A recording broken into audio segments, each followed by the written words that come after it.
ਓਮ ਸ਼ਾਂਤੀ।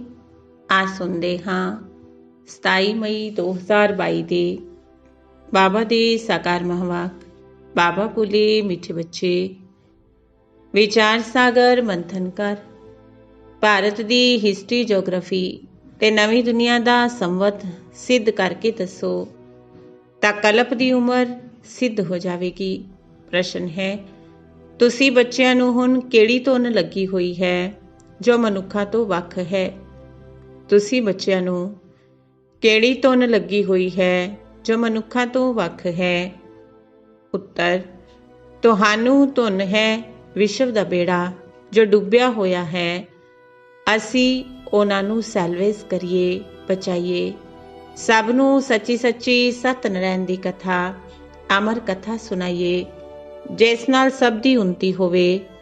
ਐਨੇ ਵੱਡੇ ਵੱਡੇ ਮਹਿਲ, ਬਿਜਲੀਆਂ ਆਦਿ ਸਭ ਕੁਛ ਨੇ, ਪਰ ਉਹਨਾਂ ਨੂੰ ਇਹ ਪਤਾ ਨਹੀਂ ਇਹ ਸਭ ਆਰਟੀਫਿਸ਼ੀਅਲ, ਝੂਠੀ ਉੱਨਤੀ ਹੈ। ਸੱਚੀ ਉੱਨਤੀ ਤਾਂ ਸਾਜੂਗ ਵਿੱਚ ਸੀ ਜੋ ਹੁਣ ਬਾਪ ਕਰਦੇ ਨੇ। ਗੀਤ ਹੈ, ਆਖਿਰ ਉਹ ਦਿਨ ਆਇਆ ਅੱਜ। ਓਮ ਸ਼ਾਂਤੀ।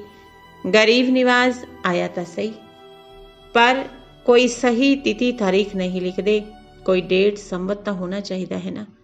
ਜਿਵੇਂ ਦੱਸਦੇ ਨੇ ਅੱਜ ਫਲਾਨੀ ਤਰੀਕ, ਫਲਾਨਾ ਮਹੀਨਾ, ਫਲਾਨਾ ਸੰਵਤ ਹੈ। ਗਰੀਬ ਨਿਵਾਜ਼ ਕਦੋਂ ਆਇਆ ਇਹ ਲਿਖਿਆ ਨਹੀਂ ਹੋਇਆ।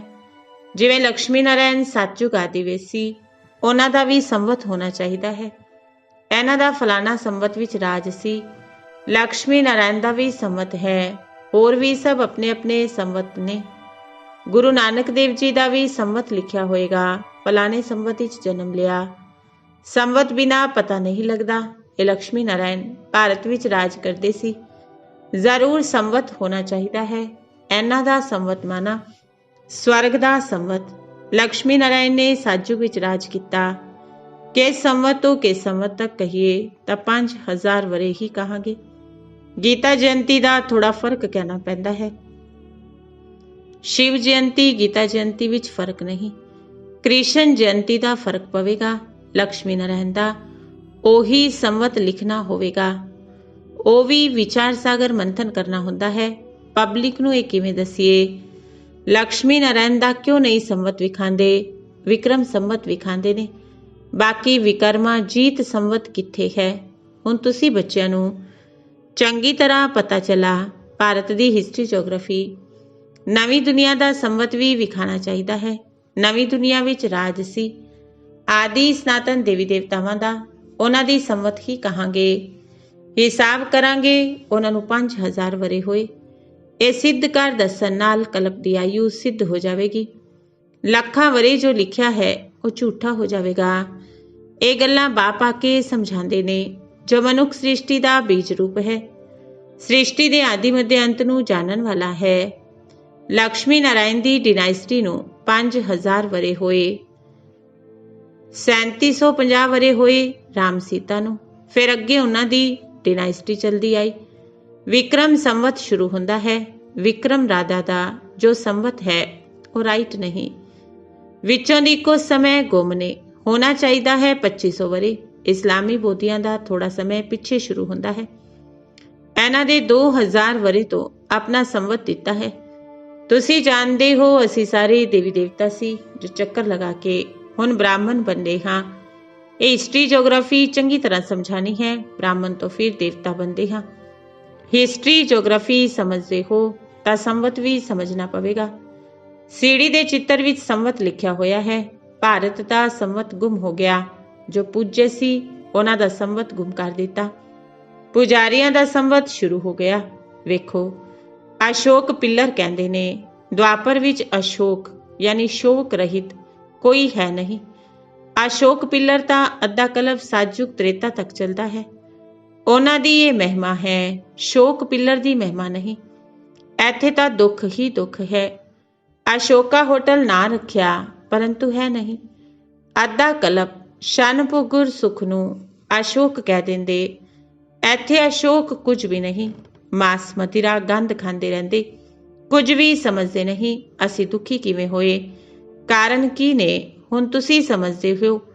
ਇਹ ਗੱਲਾਂ ਸੁਣਨਗੇ ਹੋਈ ਜੋ ਕੱਲ ਪਹਿਲੇ ਸਵਰਗ ਵਿੱਚ ਸੁਖੀ ਸੀ, ਜੋ ਉੱਥੋਂ ਦੇ ਸੀ ਹੀ ਨਹੀਂ, ਉਹ ਸੁਣਨਗੇ ਵੀ ਨਹੀਂ। ਜਿਨ੍ਹਾਂ ਨੇ ਭਗਤੀ ਪੂਰੀ ਕੀਤੀ ਹੋਏਗੀ ਉਹ ਇੱਥੇ ਆ ਕੇ ਕੁਝ ਨਾ ਕੁਝ ਸਿੱਖਿਆ ਆ ਕੇ ਲੈਣਗੇ। ਨਾਲੇਜ ਨੂੰ ਸੁਣ ਕੇ ਲੋਕ ਖੁਸ਼ ਹੋਣਗੇ। ਚਿੱਤਰ ਵੀ ਕਲੀਅਰ ਹੈ, ਸੰਮਤ ਵੀ ਲਿਖਿਆ ਹੋਇਆ ਹੈ। ਬ੍ਰਹਮਾ ਵਿਸ਼ਨੂੰ ਦਾ ਜਨਮ ਵੀ ਇੱਥੇ ਹੋਣਾ ਚਾਹੀਦਾ ਹੈ। ਬਾਕੀ ਸ਼ੰਕਰ ਤਾਂ ਸੂਖਮ ਵਤਨ ਦਾ ਹੈ, ਸ਼ਿਵ ਹੈ ਮੂਲ ਵਤਨ ਵਿੱਚ। ਮੂਲ ਨੂੰ ਵੀ ਜਾਣਦੇ ਨਹੀਂ, ਇਸ ਲਈ ਸ਼ਿਵ ਸ਼ੰਕਰ ਨੂੰ ਮਿਲਾ ਦਿੱਤਾ। ਸ਼ਿਵ ਹੈ ਪਰਮ ਪਿਤਾ ਪਰਮਾਤਮਾ, ਸ਼ੰਕਰ ਹੈ ਦੇਵਤਾ, ਦੋਹਾਂ ਨੂੰ ਮਿਲਾ ਨਹੀਂ ਸਕਦੇ। ਹੁਣ ਤੁਹਾਨੂੰ ਬੱਚਿਆਂ ਨੂੰ ਕਿੰਨੀ ਸਮਝ ਮਿਲੀ ਹੈ, ਕਿੰਨਾ ਨਸ਼ਾ ਚੜ੍ਹਦਾ ਹੈ। ਰਾਤ ਦਿਨ ਇਹੀ ਤਾਂਤ ਲੱਗੀ ਰਹੇ, ਲੋਕਾਂ ਨੂੰ ਕਿਵੇਂ ਸਮਝਾਈਏ। ਬੇਸਮਝ ਨੂੰ ਹੀ ਸਮਝਾਇਆ ਜਾਂਦਾ ਹੈ। ਤੁਸੀਂ ਸਮਝਦੇ ਹੋ ਭਾਰਤ ਪਹਿਲੇ ਕੀ ਸੀ, ਫਿਰ ਡਾਊਨਫਾਲ ਕਿਵੇਂ ਹੋਇਆ। ਦੁਨੀਆ ਤਾਂ ਸਮਝਦੀ ਹੈ ਅਸੀਂ ਬਹੁਤ ਉੱਨਤੀ ਕੀਤੀ। ਪਹਿਲੇ ਤਾਂ ਇੰਨੇ ਵੱਡੇ ਮਹਿਲ, ਬਿਜਲੀ ਆਦਿ ਕੁਝ ਨਹੀਂ ਸੀ। ਹੁਣ ਤਾਂ ਬੜੀ ਉੱਨਤੀ ਵੱਲ ਜਾ ਰਿਹਾ ਹੈ, ਕਿਉਂਕਿ ਉਹਨਾਂ ਨੂੰ ਇਹ ਪਤਾ ਨਹੀਂ ਇਹ ਸਾਰੀ ਆਰਟੀਫਿਸ਼ੀਅਲ ਝੂਠੀ ਉੱਨਤੀ ਹੈ। ਸੱਚੀ ਉੱਨਤੀ ਸਤਯੁਗ ਵਿੱਚ ਸੀ, ਇਹ ਸਮਝਾਣਾ ਹੈ। ਉਹ ਆਪਣੀ ਧੁਨ ਵਿੱਚ ਨੇ, ਤੁਸੀਂ ਆਪਣੀ ਧੁਨ ਵਿੱਚ ਹੋ। ਤੁਹਾਨੂੰ ਖੁਸ਼ੀ ਹੈ। ਵਿਸ਼ਵ ਦਾ ਬੇੜਾ ਜੋ ਡੁੱਬਿਆ ਹੋਇਆ ਸੀ, ਉਸ ਨੂੰ ਅਸੀਂ ਬਾਬਾ ਦੀ ਨੌਲੇਜ ਦੁਆਰਾ ਸੈਲਵੇਜ ਕਰ ਰਹੇ ਹਾਂ। ਬਾਬਾ ਸਾਨੂੰ ਸਤਨਾਰਾਇਣ ਦੀ ਕਥਾ ਫਿਰ ਤੋਂ ਸੁਣਾਉਂਦੇ ਨੇ। ਭਗਤੀ ਮਾਰਗ ਵਿੱਚ ਅਨੇਕ ਕਥਾ ਸੁਣਦੇ ਹਾਂ। ਤੁਸੀਂ ਸਮਝਦੇ ਹੋ ਸਭ ਝੂਠੀਆਂ ਕਥਾਵਾਂ ਨੇ, ਜਿਸ ਨਾਲ ਕੋਈ ਫਾਇਦਾ ਨਹੀਂ। ਇਹ ਸ਼ਾਸਤਰ ਆਦਿ ਪੜ੍ਹਦੇ ਆਏ, ਫਿਰ ਵੀ ਸ੍ਰਿਸ਼ਟੀ ਤਾਂ ਤਮੋ ਪ੍ਰਧਾਨ ਹੁੰਦੀ ਹੀ ਜਾਂਦੀ ਹੈ।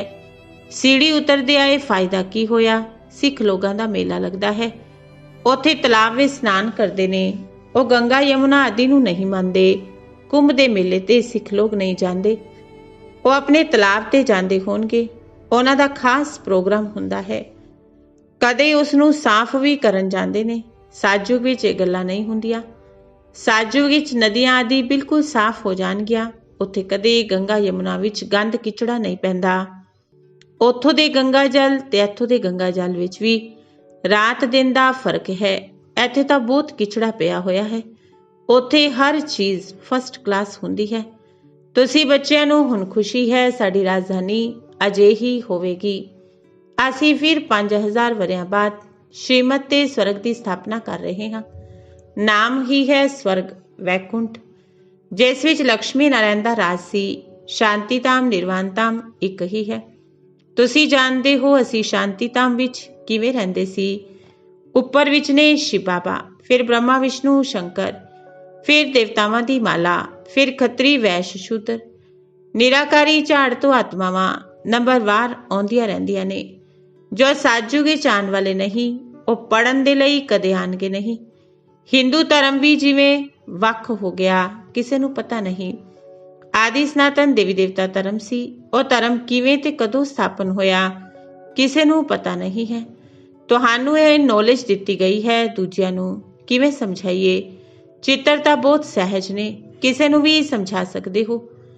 ਇਹਨਾਂ ਨੇ ਰਾਜ ਕਦੋਂ ਤੋਂ ਕਿਵੇਂ ਲਿਆ, ਕਿੰਨਾ ਸਮੇਂ ਤੱਕ ਰਾਜ ਕੀਤਾ। ਰਾਮ ਸੀਤਾ ਦਾ ਵੀ ਹੋਣਾ ਚਾਹੀਦਾ ਹੈ। ਫਲਾਣੇ ਸੰਮਤ ਤੋਂ ਫਲਾਣੇ ਸੰਮਤ ਤੱਕ ਇਹਨਾਂ ਨੇ ਰਾਜ ਕੀਤਾ। ਪਿੱਛੋਂ ਫਿਰ ਪਤਿਤ ਰਾਜੇ ਸ਼ੁਰੂ ਹੋ ਗਏ। ਇਹ ਦੇਵਤਾ ਨੇ ਮੁੱਖ, ਜਿਨ੍ਹਾਂ ਦੀ ਪੂਜਾ ਹੁੰਦੀ ਹੈ। ਅਸਲ ਵਿੱਚ ਮਹਿਮਾ ਸਾਰੀ ਇੱਕ ਪੂਜੇ ਦੀ ਹੋਣੀ ਚਾਹੀਦੀ ਹੈ। ਭਗਤੀ ਮਾਰਗ ਵਿੱਚ ਸਭ ਨੂੰ ਪੂਜਦੇ ਰਹਿੰਦੇ ਨੇ, ਆਪਣੇ ਆਪਣੇ ਸਮੇਂ ਤੇ ਹਰੇਕ ਦੀ ਮਹਿਮਾ ਹੁੰਦੀ ਹੈ।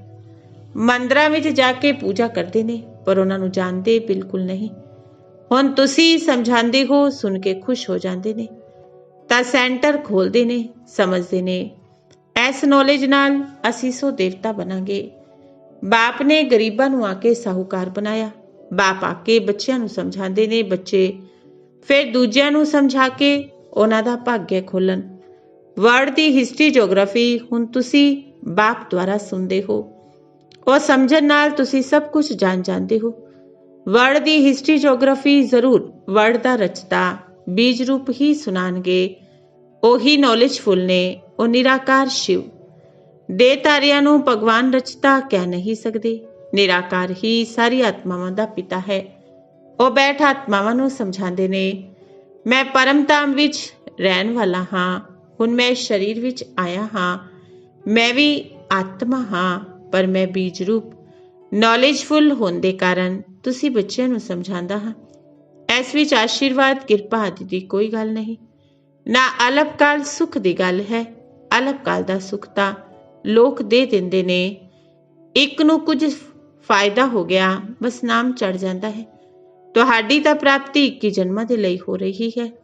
ਸੋ ਸਿਵਾਏ ਬਾਪ ਦੇ ਅਜਿਹੀ ਪ੍ਰਾਪਤੀ ਕੋਈ ਕਰਵਾ ਨਹੀਂ ਸਕਦਾ। 21 ਜਨਮਾਂ ਦੇ ਲਈ ਨਿਰੋਗੀ ਕਾਇਆ ਕੋਈ ਬਣਾ ਨਹੀਂ ਸਕਦਾ।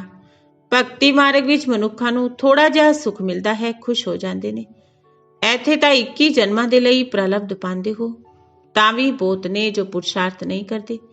ਉਹਨਾਂ ਦੀ ਤਕਦੀਰ ਵਿੱਚ ਹੀ ਨਹੀਂ। ਤਦਬੀਰ ਤਾਂ ਪੁਰਸ਼ਾਰਥ ਤਾਂ ਸਭ ਨੂੰ ਇੱਕ ਜਿਹਾ ਹੀ ਕਰਵਾਉਂਦੇ ਨੇ। ਉਸ ਪੜ੍ਹਾਈ ਵਿੱਚ ਕਦੇ ਵੱਖ ਟੀਚਰ ਵੀ ਮਿਲ ਜਾਂਦੇ ਨੇ। ਇੱਥੇ ਤਾਂ ਇੱਕ ਹੀ ਟੀਚਰ ਹੈ। ਭਾਵੇਂ ਤੁਸੀਂ ਖਾਸ ਬੈਠ ਸਮਝਾਉਂਦੇ ਹੋਵੋਗੇ, ਲੇਕਿਨ ਨੌਲੇਜ ਇੱਕ ਹੀ ਹੈ। ਸਿਰਫ ਹਰ ਇੱਕ ਦੇ ਉਠਾਣ ਦੇ ਉੱਤੇ ਮਦਾਰ ਹੈ। ਇਹ ਵੀ ਇੱਕ ਕਹਾਣੀ ਹੈ ਜਿਸ ਵਿੱਚ ਸਾਰਾ ਰਾਜ ਆ ਜਾਂਦਾ ਹੈ। ਬਾਬਾ ਸਤਨਾਰਾਇਣ ਦੀ ਕਥਾ ਸੁਣਾਉਂਦੇ ਨੇ। ਤੁਸੀਂ ਤਿਥੀ ਤਾਰੀਖ ਸਭ ਸੁਣਾ ਸਕਦੇ ਹੋ। ਕੋਈ ਸਤਨਾਰਾਇਣ ਦੀ ਕਥਾ ਸੁਣਾਉਣ ਵਾਲੇ ਨਾਮੀ ਗ੍ਰਾਮੀ ਵੀ ਹੋਣਗੇ। ਉਹਨਾਂ ਨੂੰ ਸਾਰੀ ਕਥਾ ਕੰਠ ਹੋ ਜਾਂਦੀ ਹੈ। ਤੁਸੀਂ ਇਹ ਫਿਰ ਸੱਚੀ ਸਤਨਾਰਾਇਣ ਦੀ ਕਥਾ ਕੰਠ ਕਰ ਲਓ, ਬਹੁਤ ਸਹਿਜ ਹੈ। ਬਾਪ ਪਹਿਲੇ ਤਾਂ ਕਹਿੰਦੇ ਨੇ ਮਨਮਨਾ ਭਵ, ਫਿਰ ਬੈਠ ਹਿਸਟਰੀ ਸਮਝਾਣ। ਇਹਨਾਂ ਲక్ష్ਮੀ ਨਾਰਾਇਣ ਦਾ ਸੰਵਤ ਦੱਸ ਸਕਦੇ ਹੋ ਨਾ? ਆਓ ਅਸੀਂ ਤੁਹਾਨੂੰ ਸਮਝਾਈਏ। ਬਾਪ ਕਿਵੇਂ ਸੰਗਮ ਯੁਗ ਤੇ ਆਉਂਦੇ ਨੇ, ਬ੍ਰਹਮਾ ਤਨ ਵਿੱਚ ਆ ਕੇ ਸੁਣਾਉਂਦੇ ਨੇ। ਕਿਸ ਨੂੰ? ਬ੍ਰਹਮਾ ਮੁੱਖ ਵੰਸ਼ਾਵਲੀਆਂ ਨੂੰ, ਜੋ ਫਿਰ ਦੇਵਤਾ ਬੰਦੇ ਨੇ। 84 ਜਨਮਾਂ ਦੀ ਕਹਾਣੀ ਹੈ। ਬ੍ਰਾਹਮਣ ਸੋ ਦੇਵਤਾ ਬੰਦੇ ਨੇ, ਪੂਰੀ ਨੌਲੇਜ ਹੈ। ਇਹ ਸੁਣ ਕੇ ਫਿਰ ਬੈਠ ਕੇ ਰਿਪੀਟ ਕਰੋ, ਬੁੱਧੀ ਵਿੱਚ ਸਭ ਆ ਜਾਏਗਾ। ਅਸੀਂ ਦੇਵਤਾ ਸੀ, ਫਿਰ ਐਵੇਂ ਚੱਕਰ ਲਗਾਇਆ। ਇਹ ਹੈ ਸਤਨਾਰਾਇਣ ਦੀ ਕਥਾ। ਕਿੰਨੀ ਸਹਿਜ ਹੈ। ਕਿਵੇਂ ਰਾਜ ਲਿੱਤਾ, ਕਿਵੇਂ ਗਵਾਇਆ, ਕਿੰਨਾ ਸਮੇਂ ਰਾਜ ਕੀਤਾ। ਲక్ష్ਮੀ ਨਾਰਾਇਣ ਤੇ ਉਹਨਾਂ ਦਾ ਕੁਲ ਘਰਾਨਾ ਸੀ ਨਾ, ਸੂਰਜਵੰਸ਼ੀ ਘਰਾਨਾ, ਫਿਰ ਚੰਦਰਵੰਸ਼ੀ ਘਰਾਨਾ। ਫਿਰ ਸੰਗਮ ਤੇ ਬਾਪ ਆ ਕੇ ਸ਼ੂਦਰ ਵੰਸ਼ੀਆਂ ਨੂੰ ਬ੍ਰਾਹਮਣ ਵੰਸ਼ੀ ਬਣਾਉਂਦੇ ਨੇ। ਇਹ ਸੱਚੀ ਕਥਾ ਤੁਸੀਂ ਸੁਣ ਰਹੇ ਹੋ। ਸਾਜੂਗ ਵਿੱਚ ਲక్ష్ਮੀ ਨਾਰਾਇਣ ਦੇ ਹੀਰੇ ਜਵਾਹਰਾਂ ਦੇ ਮਹਿਲ ਸੀ। ਹੁਣ ਤਾਂ ਕੀ ਨੇ? ਬਾਪ ਨੇ ਇਹ ਤਾਂ ਕਥਾ ਸੁਣਾਈ ਹੈ ਨਾ। ਹੁਣ ਬਾਪ ਕਹਿੰਦੇ ਨੇ ਮੈਨੂੰ ਯਾਦ ਕਰੋ ਤਾਂ ਖਾਦ ਨਿਕਲ ਜਾਵੇਗੀ। ਜਿੰਨਾ ਖਾਦ ਨਿਕਲੇਗੀ ਉਹਨਾਂ ਉੱਚ ਪਦਵੀ ਪਾਓਗੇ। ਨੰਬਰਵਾਰ ਸਮਝਦੇ ਨੇ। ਬਾਪ ਜਾਣਦੇ ਨੇ ਕੌਣ ਚੰਗੀ ਤਰ੍ਹਾਂ ਬੁੱਧੀ ਵਿੱਚ ਧਾਰਨ ਕਰ ਸਕਦੇ ਨੇ। ਸਮਝਾਉਣ ਵਿੱਚ ਕੋਈ ਤਕਲੀਫ ਨਹੀਂ ਹੈ, ਬਿਲਕੁਲ ਸਹਿਜ ਹੈ। ਮਨੁੱਖ ਤੋਂ ਦੇਵਤਾ ਬਣਾਉਣਾ ਤਾਂ ਮਸ਼ਹੂਰ ਹੈ। ਘੜੀ ਇਹੀ ਸਤਨਾਰਾਇਣ ਦੀ ਕਥਾ ਸੁਣਾਉਂਦੇ ਰਹੋ। ਉਹ ਹੈ ਝੂਠੀ, ਇਹ ਹੈ ਸੱਚੀ। ਸੈਂਟਰ ਤੇ ਵੀ ਸਤਨਾਰਾਇਣ ਦੀ ਕਥਾ ਸੁਣਾਉਂਦੇ ਰਹੋ, ਮਤਲਬ ਮੁਰਲੀ ਸੁਣਾਉਂਦੇ ਰਹੋ, ਤਾਂ ਬਹੁਤ ਸਹਿਜ ਹੈ। ਕੋਈ ਵੀ ਸੈਂਟਰ ਚਲਾ ਸਕਦੇ ਨੇ, ਪਰ ਲੱਛਣ ਚੰਗੇ ਚਾਹੀਦੇ ਨੇ। ਇੱਕ ਦੂਜੇ ਨਾਲ ਲੂਣ ਪਾਣੀ ਨਹੀਂ ਹੋਣਾ ਚਾਹੀਦਾ। ਆਪਸ ਵਿੱਚ ਮਿੱਠੇ ਹੋ ਕੇ ਨਹੀਂ ਚੱਲਦੇ, ਤਾਬਰੂ ਗਵਾਉਂਦੇ ਨੇ। ਬਾਪ ਕਹਿੰਦੇ ਨੇ ਮੇਰੀ ਨਿੰਦਾ ਕਰਾਓਗੇ ਤਾਂ ਉੱਚ ਪਦਵੀ ਪਾ ਨਹੀਂ ਸਕੋਗੇ। ਉਹਨਾਂ ਗੁਰੂਆਂ ਨੇ ਆਪਣੇ ਲਈ ਕਹਿ ਦਿੱਤਾ। ਉਹ ਤਾਂ ਕੋਈ ਠੋਰ ਦੱਸਦੇ ਨਹੀਂ, ਠਿਕਾਣਾ ਦੱਸਦੇ ਨਹੀਂ। ਠੋਰ ਦੱਸਣ ਵਾਲਾ ਇੱਕ ਬਾਪ ਹੈ। ਉਹਨਾਂ ਦੀ ਨਿੰਦਾ ਕਰਾਓਗੇ, ਨੁਕਸਾਨ ਦੇ ਭਾਗੀ ਬਣ ਜਾਓਗੇ। ਫਿਰ ਪਦਵੀ ਵੀ ਭ੍ਰਸ਼ਟ ਹੋ ਜਾਂਦੀ ਹੈ। ਕਾਲਾ ਮੂੰਹ ਕਰਦੇ ਨੇ, ਆਪਣੀ ਹੀ ਸੱਤਿਆਨਾਸ਼ ਕਰਦੇ ਨੇ। ਅਜਿਹੇ ਵੀ ਨੇ ਜੋ ਹਾਰ ਖਾ ਲੈਂਦੇ। ਫਿਰ ਕੋਈ ਤਾਂ ਸੱਚਾਈ ਨਾਲ ਲਿਖਦੇ ਨੇ, ਕੋਈ ਝੂਠ ਵੀ ਬੋਲ ਦਿੰਦੇ ਨੇ। ਜੇਕਰ ਸੱਚੀ ਕਥਾ ਸੁਣਾਉਂਦੇ ਰਹੀਏ ਤਾਂ ਬੁੱਧੀ ਵਿੱਚੋਂ ਝੂਠ ਨਿਕਲ ਜਾਵੇ। ਅਜਿਹੀ ਚਲਨ ਨਹੀਂ ਚੱਲਣੀ ਚਾਹੀਦੀ ਜਿਸ ਨਾਲ ਬਾਪ ਦੀ ਨਿੰਦਾ ਹੋਵੇ। ਜਿਨ੍ਹਾਂ ਦੀ ਅਜਿਹੀ ਅਵਸਥਾ ਹੈ ਉਹ ਜਿੱਥੇ ਵੀ ਜਾਂਦੇ ਨੇ ਅਜਿਹੀ ਹੀ ਚਲਨ ਚੱਲਦੇ ਨੇ। ਖੁਦ ਵੀ ਕਹਿੰਦੇ ਨੇ ਅਸੀਂ ਸੁਧਰ ਨਹੀਂ ਸਕਾਂਗੇ। ਫਿਰ ਰਾਏ ਦਿੱਤੀ ਜਾਂਦੀ ਹੈ ਗ੍ਰਸਤ ਵਿਵਹਾਰ ਵਿੱਚ ਰਹੋ। ਜਦੋਂ ਧਾਰਨਾ ਹੋਵੇ ਫਿਰ ਸਰਵਿਸ ਕਰਨਾ। ਘਰ ਵਿੱਚ ਰਹੋਗੇ ਤੁਹਾਡੇ ਉੱਪਰ ਇੰਨਾ ਪਾਪ ਨਹੀਂ ਚੜੇਗਾ। ਇੱਥੇ ਫਿਰ ਅਜਿਹੀ ਕੋਮਨ ਚਲਨ ਚੱਲਦੇ ਨੇ ਤਾਂ ਨਿੰਦਾ ਕਰਵਾਉਂਦੇ ਨੇ। ਇਸ ਨਾਲੋਂ ਤਾਂ ਗ੍ਰਸਤ ਵਿਵਹਾਰ ਵਿੱਚ ਕਮਲ ਫੁੱਲ ਸਮਾਨ ਰਹਿਣਾ ਚੰਗਾ ਹੈ ਨਾ। ਅੱਛਾ, ਮਿੱਠੇ ਸਿੱਕਿਲ ਅਤੇ ਬੱਚਿਆਂ ਪ੍ਰਤੀ ਮਾਤ ਪਿਤਾ ਬਾਪ ਦਾਦਾ ਦਾ ਯਾਦ ਪਿਆਰ ਤੇ ਗੁੱਡ ਮਾਰਨਿੰਗ। ਰੂਹਾਨੀ ਬਾਪ ਦੀ ਰੂਹਾਨੀ ਬੱਚਿਆਂ ਨੂੰ ਨਮਸਤੇ। ਰੂਹਾਨੀ ਬੱਚਿਆਂ ਦੀ ਰੂਹਾਨੀ ਬਾਪ ਦਾਦਾ ਨੂੰ ਨਮਸਤੇ ਨਮਸਤੇ ਜੀ। ਧਾਰਨਾ ਦੇ ਲਈ ਮੁੱਖ ਸਾਰ। ਪਹਿਲੀ ਧਾਰਨਾ ਹੈ ਅੰਦਰੋਂ ਝੂਠ ਨਿਕਲ ਜਾਵੇ। ਉਸ ਦੇ ਲਈ ਸਦਾ ਸਤਨਾਰਾਇਣ ਦੀ ਕਥਾ ਸੁਣਨੀ ਤੇ ਸੁਣਾਣੀ ਹੈ। ਕਦੇ ਅਜਿਹੀ ਚੱਲਣ ਨਹੀਂ ਚੱਲਣੀ ਜੋ ਬਾਪ ਦੀ ਨਿੰਦਾ ਹੋਵੇ। ਦੂਜਾ, ਆਪਸ ਵਿੱਚ ਬਹੁਤ ਮਿੱਠਾ ਹੋ ਕੇ ਰਹਿਣਾ ਹੈ। ਕਦੇ ਲੂਣ ਪਾਣੀ ਨਹੀਂ ਹੋਣਾ। ਚੰਗੇ ਲੱਛਣ ਧਾਰਨ ਕਰ, ਫਿਰ ਸੇਵਾ ਕਰਨੀ ਹੈ।